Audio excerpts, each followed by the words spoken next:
दिव्यांग व्यक्ती अधिकार अधिनियम 2016 अंतर्गत दिव्यांगांना शासकीय योजनांचा लाभ मिळवून देणे ही कृपा नसून त्यांचा कायदेशीर हक्क आहे. त्यामुळे सोलापूर जिल्ह्यातील एकही दिव्यांग व्यक्ती शासकीय योजनांपासून वंचित राहणार नाही याची सर्व शासकीय विभागांनी दक्षता घ्यावी असे निर्देश दिव्यांग सक्षमीकरण आयुक्त सत्यजित बडे यांनी दिले. नियोजन भवन येथे आयोजित दिव्यांग व्यक्ती कल्याण व पुनर्वसन समितीच्या आढावा बैठकीत ते बोलत होते. यावेळी उपायुक्त गाढे, जिल्हा दिव्यांग सक्षमीकरण कार्यालयाच्या सहाय्यक आयुक्त सुलभा वटारे, जिल्हा नियोजन अधिकारी दिलीप पवार, जिल्हा अग्रणी बँक व्यवस्थापक राम बाखर्डे तसेच विविध विभागांचे अधिकारी उपस्थित होते.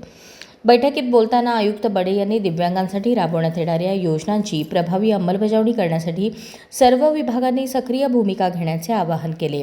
दिव्यांग व्यक्ती संस्था आणि संघटनांमध्ये समन्वय ठेवून योजनांचा लाभ तळागाळातील लाभार्थ्यांपर्यंत पोहोचवावा असे सांगितले.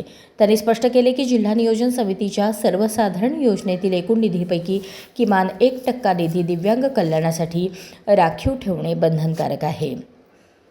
आयुक्त बडे यांनी बँकांनाही दिव्यांगांच्या कर्ज प्रकरणांना प्राधान्य देण्याचे निर्देश दिले. प्रत्येक बँकेने जास्तीत जास्त दिव्यांग लाभार्थ्यांची कर्ज प्रकरणे मंजूर करण्यासाठी उद्दिष्ट निश्चित करावे असे त्यांनी नमूद केले. यावेळी लातूर जिल्ह्यात उभारण्यात आलेल्या 2 सेन्सरी पार्कचा उल्लेख करत सोलापूर जिल्ह्यातही दिव्यांगांसाठी सेन्सरी पार्क उभारण्याच्या दृष्टीने प्रयत्न करण्याची सूचना बडे यांनी दिली. बैठकीत दिव्यांग सक्षमीकरण विभाग, नियोजन विभाग, जिल्हा ग्रामीण विकास यंत्रणा, आरोग्य, शिक्षण, ग्रामपंचायत, नगरविकास, बांधकाम विभाग, जिल्हा अग्रणी बँक तसेच दिव्यांग वित्त व विकास महामंडळ यांच्या कामकाजाचा आढावा घेण्यात आला. दिव्यांगांना समाजाच्या मुख्य प्रवाहात आणण्यासाठी अधिक प्रभावी आणि व्यापक उपक्रम राबवण्याचे निर्देश यावेळी देण्यात आले.